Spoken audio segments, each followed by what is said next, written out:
Hello everyone, welcome to Evergreen Study. तो आज की वीडियो के अंदर हम BA program second semester politics की बुक का एक इंपॉर्टेंट टॉपिक करने वाले debate on fundamental right and DPSP.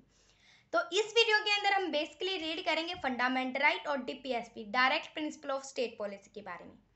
तो सबसे पहले मैं यहाँ ब्रीफली बता देती हूँ कि फंडामेंटल राइट क्या होते हैं। जैसे कि आपको पता है फंडामेंटल राइट कॉन्स्टिट्यूशन सबसे पहले क्या होता है। कॉन्स्टिट्यूशन एक लॉ बुक होती है जिस प्रकार से हमारी जो कंट्री है गवर्न करने वाली है वो सारी चीजें उसमें लिखी होती हैं। तो उसी तरीके से हमारे कॉन्स्टिट्यूशन के अंदर लिखे हुए हैं फंडामेंटल राइट, जो कि आर्टिकल 12 से लेकर 35 तक आते हैं। और फंडामेंटल राइट हमारे पॉलिटिकल राइट होते हैं, जो हमारे राजनीतिक जो राइट होते हैं, हर एक इंडिविजुअल को जो राइट चाहिए होते हैं वो फंडामेंटल राइट होते हैं। जो फंडामेंटल राइट होते हैं ये जस्टिसेबल होते हैं। जस्टिसेबल मतलब कि यदि आप इनका वोलेशन होता है, जो फंडामेंटल राइट होते हैं हम रीड करेंगे कौन से फंडामेंटल राइट होते हैं। तो इनका वोलेशन होता है तो आप सीधा कोर्ट में जा सकते हो। अब हम डीपीएसपी को रीड करने वाले हैं। तो DPSP direct principle of state policy, तो ये आर्टिकल हमारे कॉन्स्टिट्यूशन में आर्टिकल 36 से 51 तक हमारी डीपीएसपी के बारे में बात करते हैं। जब हमने देखा जो फंडामेंटल राइट होते हैं हमारे पॉलिटिकल राइट होते हैं, जबकि हमारे जो डीपीएसपी होते हैं हमारे सोशल राइट और इकोनॉमिक राइट होते हैं हमारे समाज में। और इकोनॉमिक रूप से हमें जो राइट चाहिए होते हैं वो डीपीएसपी कहलाते हैं। ये नॉन जस्टिसेबल होते हैं। जो डीपीएसपी होते हैं हम रीड करेंगे कौन से होते हैं। तो यदि उनका वोलेशन होता है तो हम कोर्ट में नहीं जा सकते। अब हम रीड करते हैं फंडामेंटल राइट। जो फंडामेंटल राइट होते हैं ये पार्ट 3 के अंदर आते हैं। जो हमारे कॉन्स्टिट्यूशन है उसके अंदर बहुत सारे पार्ट में डिवाइड है। तो उसी तरीके से जो पार्ट 3 है वो फंडामेंटल राइट का है। तो पार्ट जो 3 है उसमें आर्टिकल 12 से लेकर 35 तक है, जो कि फंडामेंटल राइट के बारे में बात करते हैं। जो फंडामेंटल राइट है, जैसे कि आपको पता है हमारा जो कॉन्स्टिट्यूशन, हमें अनदर कंट्री में जो कुछ अच्छा लगा वो हमने ले लिया। ये नहीं है कि हमने उस कंट्री को देखा और उसे कॉपी करा लिखा, नहीं। हमने क्या करा, जो अदर कंट्री से जो चीजें हमें अच्छी लगी, जैसे कि कोई भी कंट्री से वो चीजें उस कंट्री में है और उस वजह से वो क्या इकोनॉमिक रूप से या सोशल या पॉलिटिक रूप से वो उभर रही है, इसलिए हमने उस कंट्री से वो चीजें ले ली। तो उसी तरीके से हमारे जो फंडामेंटल राइट है ये हमने कहाँ से लिए हैं, हमने ये यूएसए से लिए हैं, यूनाइटेड स्टेट ऑफ अमेरिका से लिए हैं। तो फंडामेंटल राइट हमने यूएसए से लिए हैं। तो यूएसए में इसको फंडामेंटल राइट नहीं बोला जाता है, इनको बिल ऑफ राइट के नाम से जाना जाता है। ठीक है, हमें फंडामेंटल राइट कहाँ से लिए, यूएसए के कॉन्स्टिट्यूशन से लिए, जहाँ पर उन्हें बिल ऑफ राइट के नाम से जाना जाता है, लेकिन हमारी कंट्री में से फंडामेंटल राइट के नाम से जाना जाता है। जो क्या है कॉन्स्टिट्यूशन में क्या है फंडामेंटल राइट है, उनको ना मैग्ना कार्टा ऑफ इंडिया बोला जाता है। मैग्ना कार्टा ऑफ इंडिया क्या है, ये लिखा हुआ दस्तावेज है जिसमें कि क्या है, एक इंडिविजुअल को जो चाहिए को जो कि पॉलिटिक रूप से जो उभार सकता है उसको मैग्ना कार्टा बोला जाता है। इसलिए फंडामेंटल राइट को क्या बोला जाता है, मैग्ना कार्टा बोला जाता है, क्योंकि रिटर्न फॉर्म में और पॉलिटिक रूप से जो एक इंडिविजुअल को उभार सकता है या फिर उठा सकता है तो वो क्या है, मैग्ना कार्टा बोला जाता है। तो उसी तरीके से फंडामेंटल राइट भी क्या है लिखे हुए हैं, क्योंकि हमारे कंट्री का क्या है रिटर्न डॉक्यूमेंट है, रिटर्न कॉन्स्टिट्यूशन है, इसलिए। और सेकंड क्या है, ये पॉलिटिक रूप से किसी भी इंसान को उठा सकता है, दैट्स वाई भी इसे मैग्ना कार्टा बोला जाता है। जो फंडामेंटल राइट होते हैं ये जस्टिसेबल होते हैं, इनका जो वोलेशन होता है तो हम सीधा कोर्ट जा सकते हैं। ये नहीं कि हमें सबसे पहले हमें छोटी कोर्ट जाना पड़ेगा, जैसे कि हमारे ऑर्डिनरी लॉ होते हैं। तो उस वजह से आपको जैसे कि आपकी किसी ने चोरी कर ली तो आपको सीधा कहा डिस्ट्रिक्ट कोर्ट जाना पड़ेगा, उसके बाद आपको स्टेट कोर्ट जाना पड़ेगा। लेकिन जब आपके फंडामेंटल राइट हम रीड करेंगे कौन से होते हैं, उनका वोलेशन होता है तो आप सीधा कहाँ जा सकते हो, सुप्रीम कोर्ट। इंडिया की सबसे बड़ी जो कोर्ट होती है सुप्रीम कोर्ट, आप सीधा वहां जा सकते हो। तो आप देख सकते हो कि फंडामेंटल राइट हमारे लिए कितनी ज्यादा इंपॉर्टेंट है। जो फंडामेंटल राइट है ये मोर एलोबरेट है, मतलब एलोबरेट मतलब बहुत अच्छी तरीके से फैलाकर हमारी कॉन्स्टिट्यूशन में दिखा रखे हैं। Why they are called fundamental right, लेकिन इन्हें फंडामेंटल राइट क्यों बोला जाता है, बिकॉज ये पॉलिटिकल फ्रीडम का सिक्योर करते हैं। कोई भी एक इंसान है उसकी फ्रीडम, उसकी आज़ादी जो पॉलिटिक रूप से होनी चाहिए उसकी सिक्योर करता है, दैट्स ऐसे फंडामेंटल राइट बोला जाता है। ऑल राउंड एंड डेवलपमेंट, तो पॉलिटिक राइट में ये है कि एक इंसान को जो चाहिए वो उसको उभार सकता है, तो उसी तरीके से ये ऑल राउंड डेवलपमेंट करता है, दैट्स वाई भी क्या है ये एक फंडामेंटल राइट कहा जाता है इन्हें।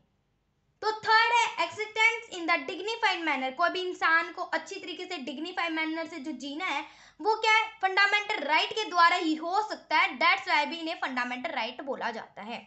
अब हम रीड करने वाले फीचर ऑफ फंडामेंटल राइट कि फंडामेंटल राइट है उसे एक यूनिक बनाते, क्यों बनाते हैं, उसके फीचर्स देखते हैं। सबसे पहले check of the ultimate power of the state, जो हमारी गवर्नमेंट अपनी पावर को मिसयूज करके किसी भी इंसान पर अपनी बातें थोपने ना लग जाए, तो इसका चेक कौन करते हैं, हमारी फंडामेंटल राइट करते हैं, क्योंकि रिटन फॉर्म में लिखे हुए हैं कि एक इंसान को पढ़ने की छूट है, तो ये बातें लिखी हुई है उसके अंदर फंडामेंटल राइट। तो कभी गवर्नमेंट ये बोलते नहीं आप नहीं पढ़ सकते, आपको मिड डे मील नहीं मिलेगा, तो ये सारी कॉन्स्टिट्यूशन में लिखी हुई है ना, तो ये बातें क्या है, हमारी फंडामेंटल राइट के अंदर आती है जी कि आपको क्या पढ़ने का अधिकार है या फिर आपको वोट डालने का अधिकार, तो फंडामेंटल राइट आपसे कोई छीन तो नहीं सकता ना, तो इसलिए क्या है, जो स्टेट अपनी बातें थोपने ना लग जाए, इसलिए उनकी जो पावर है उनकी चेक करने का फंडामेंटल राइट का होता है। अवेलेबल अगेंस्ट स्टेट, स्टेट के अगेंस्ट बातें हमेशा खड़ा रखता है कि स्टेट कभी अपनी पावर मिस यूज ना करते।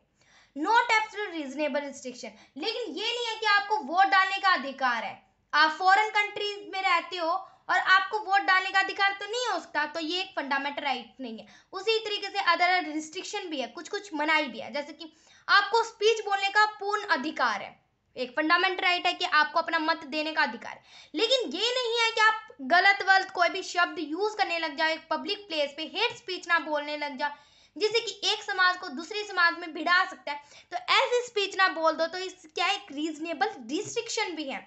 तो ये नहीं है कि फंडामेंटल राइट है कि आप कहीं भी जा सकते हो, कहीं भी उठ सकते हो, कहीं भी बैठ, लेकिन इसमें क्या है, रिस्ट्रिक्शन है थोड़ी बहुत, ठीक है।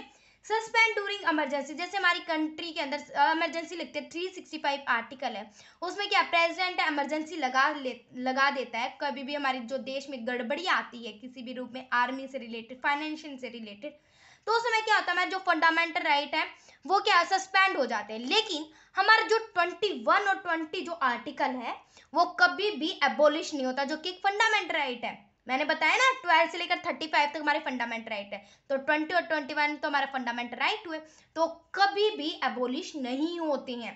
तो वो क्या है, इमरजेंसी के दौरान हमारे दो फंडामेंटल राइट है वो कभी भी एबोलिश नहीं होते। ये डिफरेंट होते हैं हमारे ऑर्डिनरी लॉ से। ऑर्डिनरी लॉ मतलब जो, जैसे मैंने स्टार्टिंग में बताया, जो हमारी चोरी वगैरह के केस होते हैं हमें डिस्ट्रिक्ट कोर्ट जाना पड़ता है, लेकिन ये डिफरेंट होते हैं ऑर्डिनरी लॉ से, ये सीधा हम कहाँ जा सकते हैं, सुप्रीम कोर्ट जा सकते हैं। जब some fundamental right are available for foreign, जो हमारे कुछ जो फंडामेंटल राइट होते हैं वो फॉरेनर्स के लिए भी होते हैं, जैसे राइट टू लाइफ एक फंडामेंटल राइट है जिसमें कि आपको जीने का अधिकार है, तो एक फॉरेन जो दूसरी कंट्री से जो लोग आए हैं, कोई भी व्यक्ति है, वो भी लाइफ जीने का अधिकार है, तो कुछ जो फॉरेन के लिए भी हमारे फंडामेंटल राइट है। नेगेटिव होते हैं, क्यों, क्योंकि ये हमेशा चेक करता रहता है गवर्नमेंट को ये नहीं करना चाहिए, वो नहीं करना चाहिए, नहीं की बात करता है, तो इसलिए क्या है, फंडामेंटल राइट नेगेटिव होते हैं, लेकिन एक व्यक्ति के लिए उभारने के लिए ये बहुत ज़्यादा जरूरी होती है। तो हमारे जो कॉन्स्टिट्यूशन में, जब हमारा कॉन्स्टिट्यूशन में क्या है फंडामेंटल राइट बनाए गए थे, तो नए जब उसके अंदर 7 हमारे फंडामेंटल राइट थे, लेकिन हमारा जो 7 जो फंडामेंटल राइट था, जो 7th जो फंडामेंटल राइट था 1978 के टाइम पीरियड में हमारे कॉन्स्टिट्यूशन अमेंडमेंट होता है, जिसमें कि क्या होता है, जो आर्टिकल 19(1)(f) होता है और जो 31 होता है वो क्या होता है, डिलीट हो जाता है हमारे कॉन्स्टिट्यूशन से, जो कि हमारे फंडामेंटल राइट था, जो 7th फंडामेंटल राइट था, राइट टू प्रॉपर्टी, आपको प्रॉपर्टी रखने का अधिकार है, तो उसको क्या है, फंडामेंटल राइट तो हटा दिया, लेकिन एक ऑर्डिनरी लॉ बना दिया, एक कॉन्स्टिट्यूशन राइट बना दिया, आपको एक संवैधानिक अधिकार दे दिया, आपको फंडामेंटल राइट नहीं है कि आप प्रॉपर्टी रख सकते हो। तो आज के समय में हमारे देश में कुल 6 फंडामेंटल राइट है। एक है राइट टू इक्वालिटी, आपको इक्वल है, आप हर कोई भी, आप मैन हो, विमेन हो, आप कोई भी हो, आप एक रिच हो, पुअर है, आप कोई भी क्लास से बिलोंग करते हो, आपका कलर कोई भी है, आपकी रेस कोई भी है, आपकी ब्रीड कोई भी है, आपको इक्वालिटी है हर जगह पर। तो क्या राइट टू इक्वालिटी हमारा एक फंडामेंटल राइट है, जो कि आर्टिकल 14 से लेकर 18 तक होता है। जो हमारा सेकंड फंडामेंटल राइट है, राइट टू फ्रीडम, आपको आज़ादी, आप कहीं भी जा सकते हो, 19 से 22 तक है, ठीक है। राइट अगेन एक्सप्लॉइटेशन, आपको शोषण से अधिकार से आप बोल सकते हो आपने कि आपका शोषण हो रहा है, जैसे कि एक मजदूर, कोई भी छोटे मोटे आपने बच्चे देखे होंगे जो कि लगभग क्या होता है, जो फुटपाथ पे उन्हें भीख वगैरह मंगवाई जाती है, तो आप उनके विरुद्ध क्या आवाज खड़ा कर सकते हो कि उनके साथ ऐसा क्यों हो रहा है। तो क्या है, शोषण के अधिकार की आपका कोई भी जो 14 ईयर्स है आपकी एज है, तो आपको कोई भी चाइल्ड लेबर नहीं बनवा सकता 14 ईयर्स तक लगभग, ठीक है। तो ये सारी क्या है, फंडामेंटल राइट है, जो कि आर्टिकल 23 से लेकर 24 तक होता है, ठीक है। Right to freedom of religion, आप कोई भी आप धर्म चुन सकते हो, आपको चुनने का अधिकार है। ये 25 से लेकर 28 आर्टिकल तक होता है, जो हमारे फंडामेंटल राइट है। कल्चर एंड एजुकेशन राइट, आपको कोई भी कल्चर अपना सकते हो, कोई भी एजुकेशन ले सकते हो, ये आपका 29 और 30 आर्टिकल है।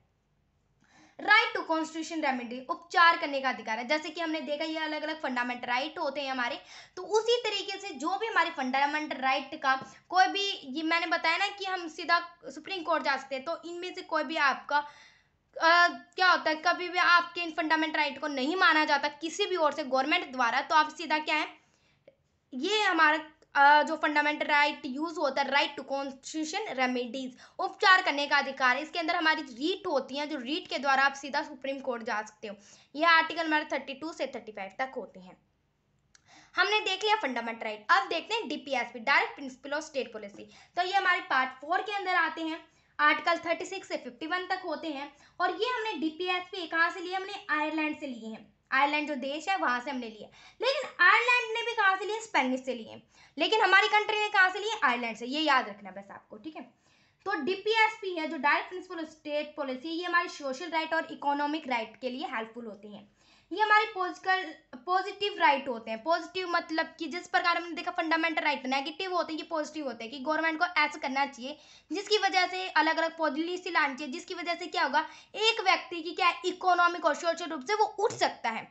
ये पूरे जो हमारे देश में जो लोगों के भलाई के लिए बात करता है। लेकिन हमारे जो फंडामेंटल राइट होते हैं एक इंडिविजुअल को उठाने के लिए बात करते हैं, ठीक है।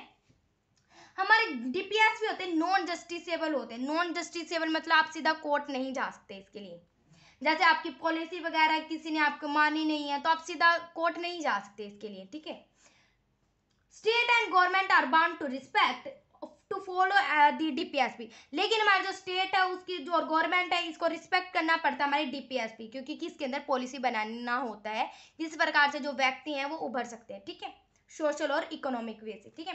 तो हमारे डीपीएस में 3 पार्ट्स में डिवाइड है, एक सोशलिस्ट, एक गांधीयन और एक लिबरल। तो ये आर्टिकल सोशलिस्ट के, ये गांधीयन के और ये लिबरल के, ठीक है, आप इन्हें रीड कर लेना। अब जो सोशलिस्ट जो हमारे डीपीएसपी होते हैं ये क्या होते हैं, हमारे वेलफेयर स्टेट के बारे में बात करते हैं। मतलब कि हमारे जो पूरे स्टेट है, हमारा पूरा राज्य है, पूरे हमारे जो देश है उसके लिए भलाई के लिए काम करते हैं हमारे सोशलिस्ट, ठीक है। जैसे कि एक व्यक्ति को लाइवलीहुड अपना जीने का अधिकार है, equal pay for equal work, कि आपको जितना आपने काम किया आपको उतने ही पैसे मिलेंगे। ये आपको सोशलिस्ट हमारे डीपीएसपी के अंदर आते हैं। सोशल और इकोनॉमिक जस्टिस दिलवाते हैं हमारे सोशलिस्ट डीपीएसपी। अब गांधीयन क्या होते हैं, जैसे हमने पता है गांधी के नाम से रिलेट करें तो उस जिस समय हमारे इंडिपेंडेंट हमारे देश होना था, गांधी जी ने क्या बहुत ज्यादा स्ट्रगल किया था।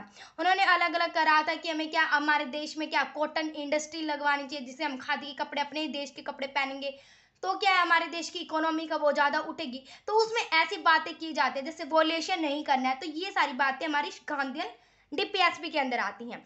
2 प्रिंसिपल आते हैं इसके अंदर, जो कि क्या होता है, जो गांधी ने ड्यूरिंग नेशनल स्ट्रगल के टाइम देखे थे, ठीक है। जैसे हमें क्या करना है, एस्टेब्लिश कॉटन इंडस्ट्री, हमने कपास की जो इंडस्ट्री वगैरह लगानी है, जो विलेज वगैरह में पंचायत का निर्माण करना है, जिसमें पंचायत क्या आम बातचीत के द्वारा झगड़े को सोल्व करेगी। तो ये गांधीयन प्रिंसिपल के अंदर आते हैं। लिबरल क्या होता है, टॉक अबाउट लिबरलिज्म, आज़ादी के बारे में बात करते हैं। जैसे कि हमारे देश में यूनिफॉर्म सिविल कोड होना चाहिए, रिस्पेक्ट इंटरनेशनल प्रिंसिपल, जो कि इंटरनेशनल हमारे जो देश में क्या होता है, फॉरेन कंट्री से जो भी रिलेशन रिस्पेक्ट होती है हमें उन पॉलिसीज को मानना चाहिए, ठीक है। Compulsory education to all children, तो लिबरलिज्म क्या बोलता है कि जो 14 साल से जो छोटे बच्चे हैं जैसे 13-12, इन सभी को कंपल्सरी एजुकेशन होनी चाहिए। तो ये लिबरल एक आज़ादी मतलब एक खुली सोच वाले की व्यक्ति की सोच है ना, तो ये लिबरलिज्म ये इसलिए बोला जाता है। लिबरल का मतलब ही होता है आज़ादी, ठीक है। प्रोटेक्ट एंड इम्प्रूव इन्वायरमेंट, जो हमारा इन्वायरमेंट है उसको प्रोटेक्ट करना है, इम्प्रूव करना है। जैसे वाटर पोल्यूशन हो रहा है तो इसलिए इम्प्रूव करना है हमें। फॉरेस्ट वगैरह एक्ट का हमें पॉलिसी वगैरह बनाई जाती है, उसका रिस्पेक्ट करना है। तो ये लिबरलिज्म के बारे में बात करता है, ठीक है।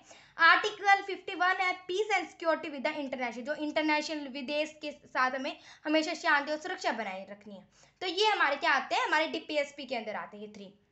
लेकिन आपके जो क्वेश्चन पेपर में क्वेश्चन ये नहीं आएगा कि आप फंडामेंटल राइट और डीपीएसपी बताओ, लेकिन ये आएगा कि डिबेट, इन दोनों में डिबेट क्यों चलती रहती है। तो आपको सारी चीजें बता देनी है, जैसे फंडामेंटल राइट के बारे में बता देनी है, इसलिए चलती रहती है। आपको इनमें से एक तो लाइन खींचनी है, यहाँ पर फंडामेंटल राइट लिखोगे, यहाँ पर डीपीएसपी लिखोगे, जिसमें कि आप फंडामेंटल राइट लिखोगे ये 12 से लेकर 35 तक होते हैं, जबकि हमारे जो डीपीएसपी होते हैं हमारे किस में बात करते हैं, हमारे 36 से 51 तक बात करते हैं। आप लिखोगे कि पॉलिटिकल राइट होते हैं, जबकि हमारे जो डीपीएसपी होते हैं हमारे सोशल और इकोनॉमिक राइट होते हैं। फंडामेंटल राइट जस्टिसेबल होते हैं, नॉन जस्टिसेबल होते हैं। फंडामेंटल राइट पार्ट 3 के अंदर आते हैं, वो पार्ट 4 के अंदर आते हैं। ये हमने यूएसए से लिए हैं फंडामेंटल राइट, जबकि डीपीएसपी हमने आयरलैंड से लिए हैं। ये सारी चीजें आपको ऐसे करके लिख देनी है, जबकि मैंने इस वीडियो में आपको कंप्लीट बताया। और आप लिखोगे फंडामेंटल राइट हमारे 6 होते हैं, जबकि हमारे डीपीएस में होते हैं, इनको 3 पार्ट्स में उन्हें डिवाइड कर रखे हैं, जैसे कि सोशली, गांधी और लिबरल। तो इनको अजीब तरीके से फैला के लिख दोगे। तो ये आपको एक छोटा सा टॉपिक था जो कि बहुत ज़्यादा इजी था। If you like your video then like share and subscribe my channel.